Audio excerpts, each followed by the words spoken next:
नमस्कार, आप देख रहे हैं इंडिया न्यूज। आपके साथ मैं हूं निदा अहमद। देश भर में लगातार कोरोना के जो आंकड़े आ रहे हैं वो डरा रहे हैं। लिहाजा तीसरी लहर का ट्रेलर हम क्यों कह रहे हैं ये हम आपको समझाएंगे, क्योंकि अभी जो दूसरी लहर में हम और आप फेस कर रहे हैं, स्वास्थ्य सेवाएं जैसे चरमरा रही हैं, लोगों को वक्त पर इलाज नहीं मिल पा रहा है, ऑक्सीजन की किल्लत से न जाने कितने लोगों की जान चली गई है।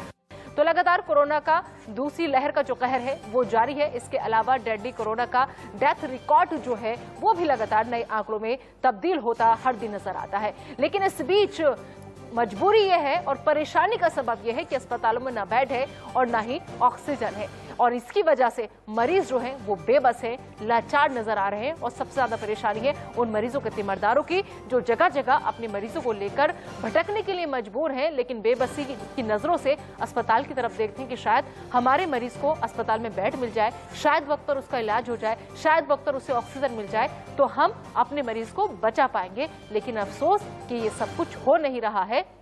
न जाने कितने लोग ऐसे हैं जो अपनों के ही हाथों में दम तोड़ते हुए नजर आ रहे हैं। तो ये 4 तस्वीरें आप देखिए और इन तस्वीरों को देखकर अंदाजा लगाइए कि इस वक्त हमारा देश कितने बड़े संकट से जूझ रहा है, और उससे भी बड़ी परेशानी है कि उससे निपटने की कोई भी तैयारी हमारी नहीं है। 24 घंटे के अगर आंकड़ों पर हम नजर डालें तो 4,01,078 नए केस अभी तक सामने आ चुके हैं, और वहीं 24 घंटे में मौत का आंकड़ा जो है वो 4,187 पहुंच चुका है। और इसके अलावा लेकिन राहत की बात यह भी है कि 24 घंटे में 3,18,609 मरीज ऐसे भी हैं जो स्वस्थ हुए हैं। तो हमें थोड़ा इन आंकड़ों पर भी ध्यान देना होगा ताकि जिससे कोई भी पैनिक ना हो और ये उम्मीद विश्वास बना रहे कि हम भी सही हो सकते हैं। और इसके अलावा जो एक्टिव केस है 24 घंटे में उनकी संख्या है 78,282 एक्टिव केस जो है वो बढ़े हैं 24 घंटे में। तो शहर शहर कोरोना से हाहाकार मचा हुआ है, लेकिन इस बीच सरकार सिस्टम पूरी तरह से लाचार नजर आ रहा है। पूरी तरह से चरमरा गई है स्वास्थ्य सेवाएं, क्योंकि थर्ड वेव की बारी आ गई है। लेकिन हमारी कितनी तैयारी है इस तरफ अभी भी किसी का ध्यान नहीं है। सब लोग कह रहे हैं कि थर्ड वेव आने वाली है, लेकिन हम उससे कैसे निपटेंगे ये कोई प्लान, ये कोई रणनीति किसी भी सरकार की अभी तक सामने नहीं आई है। देखें तो हम देखते हैं राज्यों में कि जिन राज्यों में एक्टिव केसेस 50,000 से कम हैं, 50,000 से 1 लाख के बीच हैं, और एक्टिव केसेस 1 लाख से ज़्यादा हैं, उनकी यहाँ मैपिंग की गई है। तो जहाँ पर 1 लाख से ज़्यादा एक्टिव केसेस हैं वैसे 12 राज्य हैं। जहाँ 50,000 से 1 लाख के बीच के एक्टिव केसेस हैं वैसे 7 राज्य हैं, और जहाँ 50,000 से कम एक्टिव केसेस हैं वैसे 17 राज्य हैं। यदि हम राज्य देखें जहाँ पर कि केस लोड ज़्यादा है, वो राज्य 7 वाली टेबल पे हैं, और क्रमतावश वो हैं महाराष्ट्र, कर्नाटक, केरला, उत्तर प्रदेश, राजस्थान, आंध्र प्रदेश, गुजरात, तमिलनाडु, छत्तीसगढ़, वेस्ट बंगाल, हरियाणा और बिहार। तो यदि हम केस पॉजिटिविटी लेस देन 5% देखें तो ऐसी 3 राज्यों या यूटीज में है। 5 से 15% पॉजिटिविटी 9 राज्यों में है, और 15% से ज़्यादा पॉजिटिविटी 24 राज्यों में है।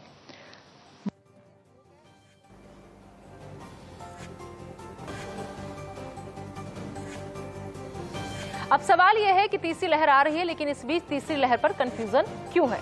दरअसल देश में कोरोना की दूसरी लहर के बीच इसकी तीसरी लहर आने की भी बात होने लगी है। ये बात केंद्र सरकार की तरफ से ही आई है, हालांकि सरकार भी इस पर एक राय नहीं बना पा रही है। 2 दिन पहले तीसरी लहर की चेतावनी देने वाले principal scientific adviser Vijay Raghavan शुक्रवार को फिर से मीडिया के सामने आए।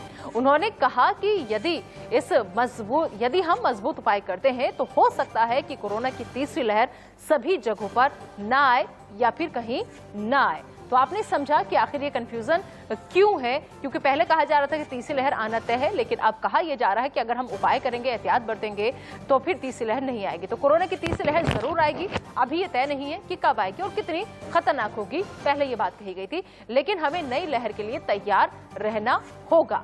और इसके अलावा 7 मई को क्या कहा ये भी आप जरा समझ लीजिए। हम मजबूत उपाय करते हैं तो हो सकता है कि तीसरी लहर ना आए, और ये इस बात पर निर्भर करता है कि गाइडलाइंस कितनी प्रभावी ढंग से लागू होती हैं। तो पहले हमें पता ही नहीं था कि हम एक करना क्या है, लहर आएगी भी कि नहीं आएगी, आएगी तो कब आएगी और अगर आएगी तो कितनी खतरनाक होगी। लेकिन अब हम कह रहे हैं कि अगर हम सही से गाइडलाइंस का पालन करेंगे तो हो सकता है कि इस तीसरी लहर को आने से टाला जा सकता है। लेकिन सवाल यह है कि अगर ये तीसरी लहर को लेकर ही हम अभी कंफ्यूजन है, हम कोई बात एक सटीक नहीं कह पा रहे हैं, हर दूसरे दिन हमारी बातें पलट जाती हैं, बदल जाती हैं, तो फिर ऐसे में कैसे हम भरोसा करें कि तीसरी लहर के लिए हम कितने तैयार हैं निपटने के लिए, और अगर नहीं आती है तो क्या गाइडलाइंस ऐसी हैं जिन्हें हमें फॉलो करना होगा और सख्ती से उस कड़ाई का पालन करना होगा।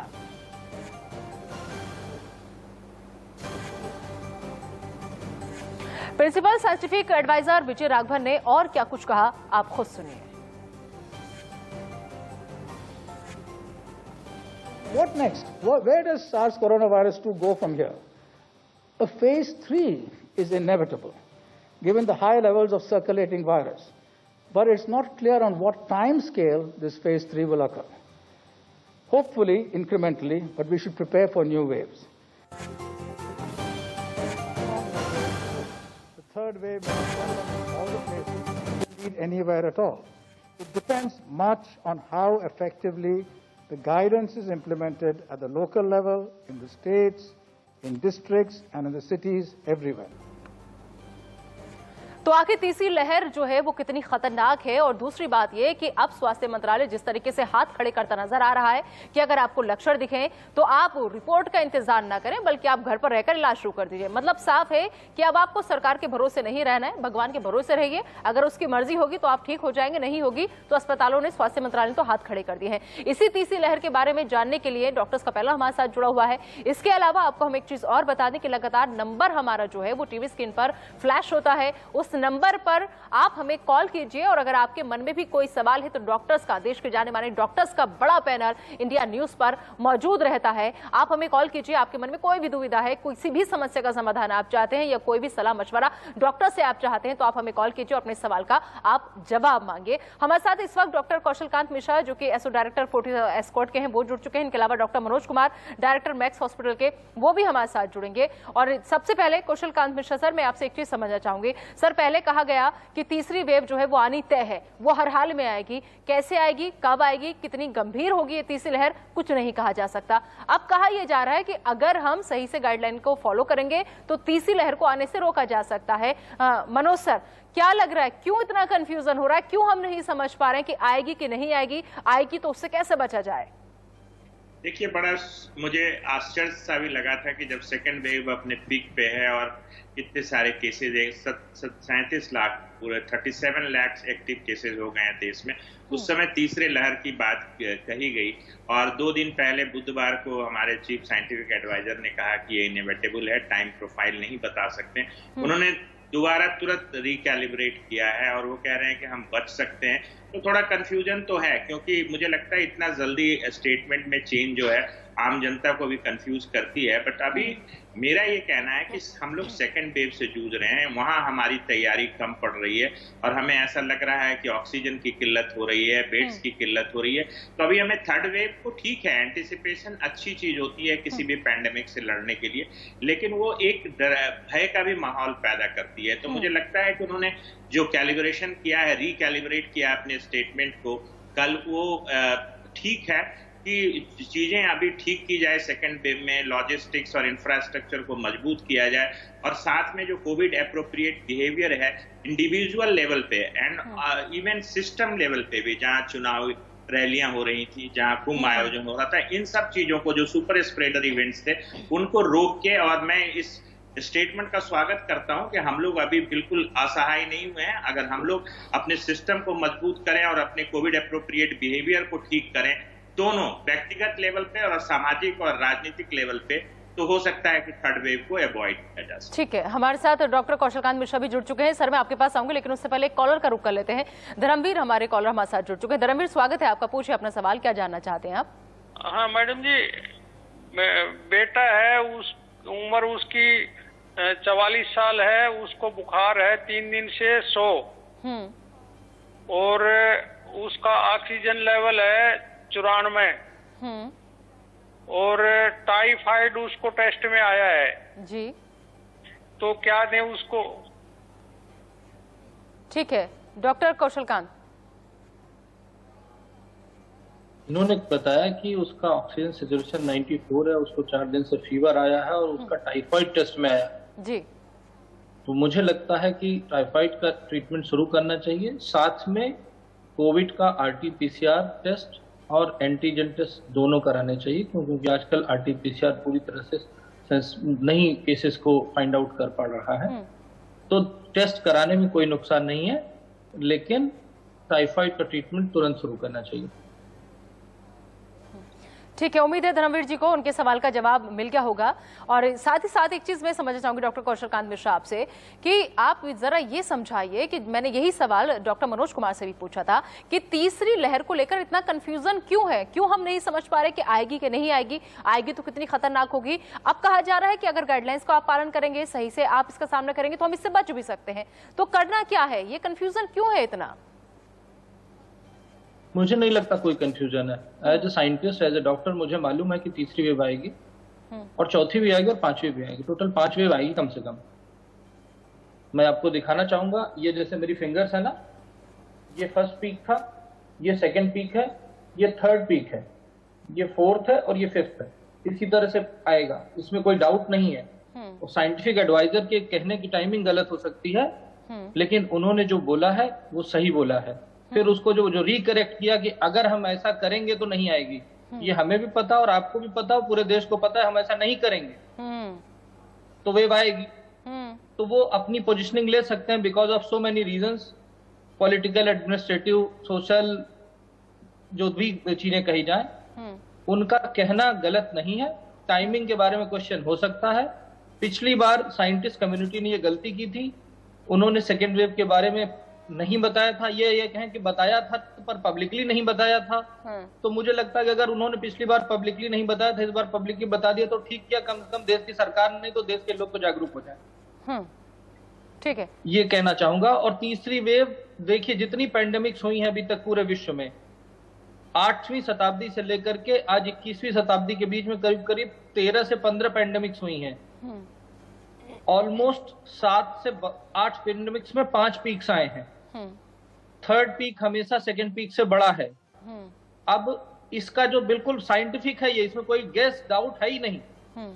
अगर हमारी population, majority population second wave में इन्वॉल्व हो जाती है तो थर्ड वेव सेकंड से छोटी होगी। लेकिन ये आपको भी पता है और मुझे भी पता है, जो आंकड़े अवेलेबल हैं उन आंकड़ों को अगर हम 10 टाइम्स 20 टाइम्स भी बढ़ा लें, जैसा कि ये भी बोला गया है कि जो डाटा आ रहा है उससे 50 गुना ज्यादा है, अगर हम 50 गुना भी बढ़ा लेते हैं और अगर वो करेक्ट मान लेते हैं तो शायद थर्ड वेव जो है सेकेंड वेव से छोटी हो सकती है। Otherwise third wave second wave से बड़ी होगी। और जो प्रेडिक्शन बच्चों या वर्जिन पॉपुलेशन का मेरा मतलब है कि ऐसे लोग जिनमें इन्फेक्शन नहीं आया, बच्चों को लेकर भी दरअसल सबसे ज्यादा टेंशन जो है वो बच्चों को ही लेकर हो रही है कि तीसरी वेव जो है वो बच्चों के लिए बहुत खतरनाक होगी। इस बीच मैं एक चीज डॉक्टर मनोज आपसे समझना चाहूंगी कि दरअसल हम लोगों को जो है फेसबुक पर भी लोग सवाल लिखते हैं, हमें ट्वीट भी करके सवाल लिखते हैं कि जब डॉक्टर सर के पैनल आपके साथ जुड़े तो आप ये सवाल पूछेगा। एक हमारे साथ सवाल पूछा गया है और ये वो जानना ये चाहती हैं दरअसल कि कहा यह जा रहा है स्वास्थ्य मंत्रालय की तरफ से कि अगर संक्रमण के लक्षण आपको दिख रहे हैं और आपकी रिपोर्ट नहीं आई है, आपने टेस्ट करा लिया है, लेकिन आप रिपोर्ट आने का इंतजार ना करें, घर पर ही आप इलाज शुरू कर दें, तो क्या जो हॉस्पिटल्स में दवाएं वगैरह दी जा रही है उसका इस्तेमाल घर पर किया जा सकता है बिना ये जाने कि हमें कोविड है कि नहीं है? देखिए, मैं आपसे एक चीज बताऊंगा कि हर कोविड केस एक से अलग होता है। All cases are different. आप इस तरीके से कोई जनरलाइज स्टेटमेंट नहीं दे सकते। और आपने देखा होगा कोविड टोटली एक स्पेक्ट्रम ऑफ डिजीज है। एक जगह बिल्कुल एसिम्प्टोमेटिक बिना लक्षण के और दूसरे एंड पे बिल्कुल सीवियर ARDS वाली पिक्चर लेके आता है और पेशेंट्स की लंग पूरी की पूरी इन्वॉल्व हो जाती है और उनका डेथ हो जाता है। तो इस तरह की का स्टेटमेंट मैं टीवी पे बैठ के नहीं दूंगा कि जो दवाइयां अस्पताल में चल रही हैं घर पे शुरू कर दें। बट मुझे ये लगता है कि अगर लक्षण है तो जो माइल्ड कोविड की दवाइयां हैं उसको आप ले सकते हैं, बट वो भी डॉक्टरी परामर्श के साथ। आप आसपास जो भी फिजिशियंस हैं उनको अपने लक्षण बताएं।